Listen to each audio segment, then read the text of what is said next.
আজিৰ এই মুকলি সভাৰ শ্ৰদ্ধাৰ সভাপতি সিদ্দিক আহমেদ ডাঙৰীয়া, মঞ্চত উপবিষ্ট আমন্ত্ৰিত অতিথিদ্বয়, নিৰ্দিষ্ট বক্তাসকল, মোৰ সন্মুখত থকা আই মাতৃসকল, অভিভাৱক অভিভাৱিকাসকল, বিকেটি জাতীয় বিদ্যালয়ৰ সমশ্ৰদ্ধাৰ শিক্ষক শিক্ষয়িত্ৰীসকল, যিহেতু সময় কম,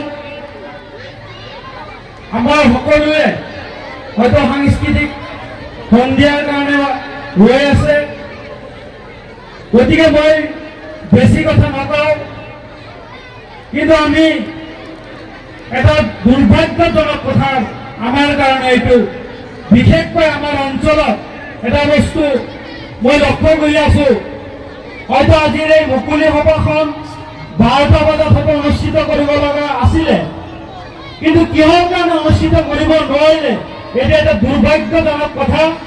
এইটো আয়োজক সমিতিৰ দুখ নহয় বা পৰিচালনা সমিতিৰ দুখ নহয়, এইটো হ'ল আমাৰ অঞ্চলৰ ৰাইজৰ। এইকাৰণে মই কৈছোঁ, আপোনালোকে বেয়া নাপাব, যদি আমাৰ মানে সংগীত নাথাকে তেতিয়াহ'লে আমাৰ মানুহখিনি তাতে একগোট হৈ নাথাকে। আমাৰ মানুহে লেকচাৰ শুনি ভাল নাপায়, আমাৰ মানুহে অকল সংগীত নৃত্য এইবিলাক শুনিয়ে ভাল পায়, যাৰ কাৰণে আমাৰ মানুহ সময়মতে মিটিং দিলে নাহে, যাৰ ফলস্বৰূপে আজি এই ৰাতি এতিয়া হয়তো সাংস্কৃতিক সন্ধিয়া উপভোগ কৰিব, কিন্তু এই মুহূৰ্তত হয়তো আমাৰ বক্তাসকলে বক্তব্য দিব ওলাইছে। কাৰণ এইটোৱে, যিয়ে নহওক বেয়া নাপাব মই কথাখিনি কোৱাৰ কাৰণে, কিন্তু মই যিহেতু সময় কম, মই বিশেষ একো নকওঁ, বিশেষকৈ মই আমাৰ আই মাতৃ আমাৰ অভিভাৱক অভিভাৱিকাসকলক উদ্দেশ্যে মই দুই এষাৰ কথা কওঁ। কাৰণ এটা বস্তু চাওক, আজি এটা 30জন ল'ৰা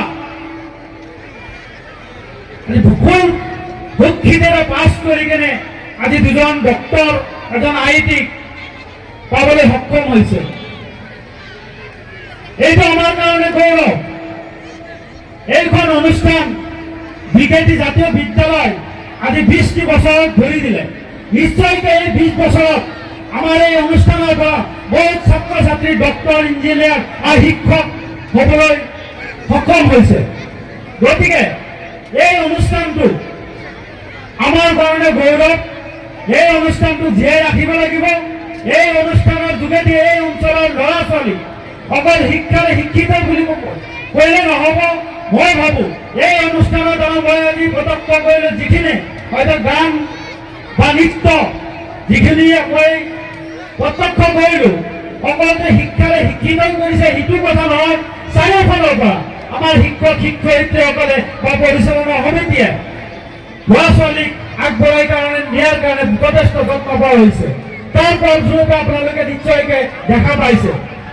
আৰু এটা কথা মই আমাৰ পৰিচালনা সমিতিক মই অনুৰোধ জনাম, আজি যিখিনি হয়তো আমাৰ নাজানো, মই এইখন অনুষ্ঠানত হয়তো সংগীত টিচাৰ আছে নে নাই মই নাজানো, যদি নাই আমাৰ স্পেচিয়েলি আমাৰ এই অনুষ্ঠানত মই পৰিচালনা কমিটিত মই অনুৰোধ জনাম যাতে আমাৰ এজন সংগীত শিক্ষক যাতে ইয়াতে নিয়োগ কৰে, আমাৰ ল'ৰা ছোৱালীক যাতে শিক্ষাৰ লগতে যাতে সংগীতৰ দিশতো যাতে আগবঢ়াই লৈ যাব পাৰে।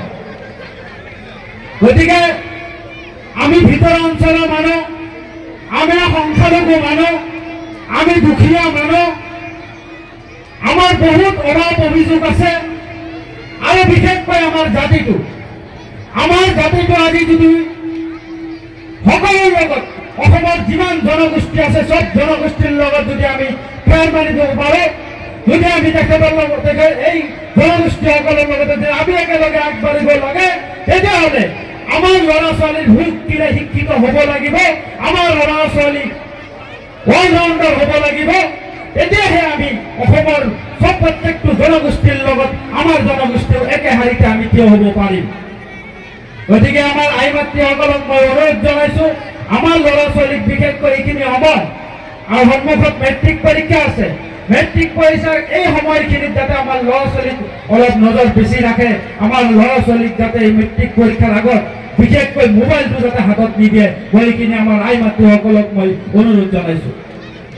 বেছি নহয়, মাত্ৰ 2-3টা বছৰ যদি আমাৰ ল'ৰা ছোৱালী যদি ভালকৈ ষ্টাডি কৰে, প্ৰথম মেট্ৰিক পৰীক্ষাৰ পিছত মেট্ৰিক পৰীক্ষাটো এইকাৰণে ভাল ৰিজাল্ট কৰিব লাগে যাতে ভাল স্কুলত ভাল কলেজত যাতে এডমিশ্যন পাব পাৰে। তাৰপিছত থাকিল হায়াৰ ছেকেণ্ডেৰী 2 বছৰ যদি ভালকে ষ্টাডি কৰে তেতিয়াহ'লে তাই দিশ নিৰ্মাণ কৰিব, কোনটো দিশত যাব, ডক্টৰে হ'ব না ইঞ্জিনিয়াৰে হ'ব না IPS হ'ব না IPS হ'ব।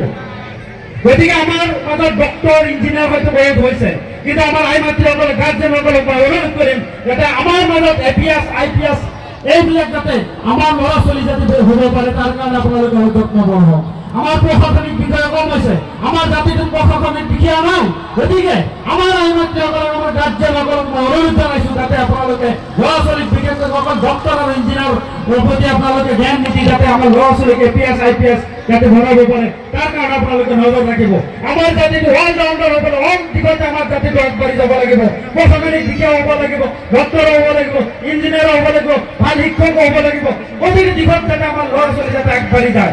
বিশেষকৈ আমি দৰিদ্ৰ তলৰ মানুহ, আমাৰ মাইনৰিটি অঞ্চলত ইমান বছৰে আমি তুচ্ছতালিস্থিত হৈ আছো। গতিকে তাৰ ৰিজন এটাই, আমাৰ মানুহৰ ক্ৰাইম আজি বেছি, চব জাগাতে আমাৰ মানুহৰ ক্ৰাইম। গতিকে এই ক্ৰাইমটো কিহৰ কাৰণে হৈ আছে? আমাৰ মাজত শিক্ষিতৰ অভাৱ, যাৰ কাৰণে আমাৰ মানুহখিনি ক্ৰাইম কৰে। আজি থানাত যাওক, আজি আপোনাৰ কোৰ্টত যাওক, জেলত যাওক, য'তে যাওক, আজি যিমান নিউজ পেপাৰ প্ৰথম মাৰিতে থাকে যে আমাৰ কোন গৰীব কোন গৰীব এইবিলাকৰ নামটো আজি যিমান ড্ৰাগছৰ বেপাৰৰ পৰা আৰম্ভ কৰি যিমান বেয়া কাম আমাৰ মানুহে কৰে, এইটো অপ্ৰিয় সত্য কথা আমি মানিব লাগিব।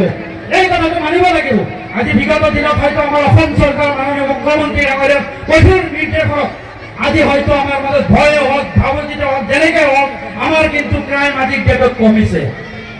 এইটো আমাৰ কাৰণে ভাল। কিছুমানে ক'ব পাৰে যে এইটো অকল আমাৰ কাৰণে এইবিলাক কাম কৰি আছে, আমাৰ মানুহখিনি ধৰি আছে, মিছা কথা। এইটো যদিও কৰিছে তেখেতক মই এই মঞ্চৰ পৰা তেখেতক মই ধন্যবাদ জনাইছোঁ। আৰু আপুনি কঠোৰ হওক, আমাৰ মানুহখিনি আমাৰ জাতিটো যাতে আগবাঢ়ি যায়, আমাৰ জাতিটো যাতে এইবিলাক ক্ৰাইম যাতে নকৰে তাৰ কাৰণে মই এই মঞ্চৰ পৰা মাননীয় মুখ্যমন্ত্ৰীক মই ধন্যবাদ জ্ঞাপন কৰিছোঁ। আমি অকল ভূমি কৰিলে নহ'ব, কাৰণ আমাৰ হয় এইবিলাক ক্ৰাইম আমাৰ আছে। গতিকে এই অঞ্চলৰ মই শ্ৰদ্ধাৰ ৰাইজসকলকো মই অনুৰোধ কৰিছোঁ, বিশেষকৈ সচেতন ব্যক্তিসকলক মই মোৰ অন্তৰৰ পৰা মই এটাই কথা কওঁ, হয় এই অঞ্চলৰে যুৱক।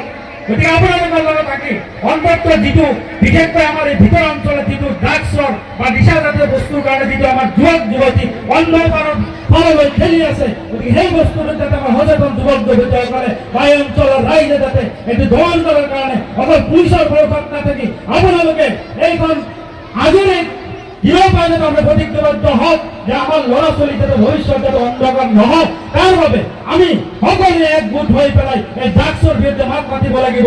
এই ড্ৰাগছটো যাতে বন্ধ কৰিব লাগিব। এটা পৰিয়াল এটা জাতি যাতে ধ্বংস নহয়, এই জাতিদ্ৰোহী কাম যাতে আমাৰ মাজৰ পৰা যাতে বিলুপ্ত হৈ থাকে, মই এই কামনা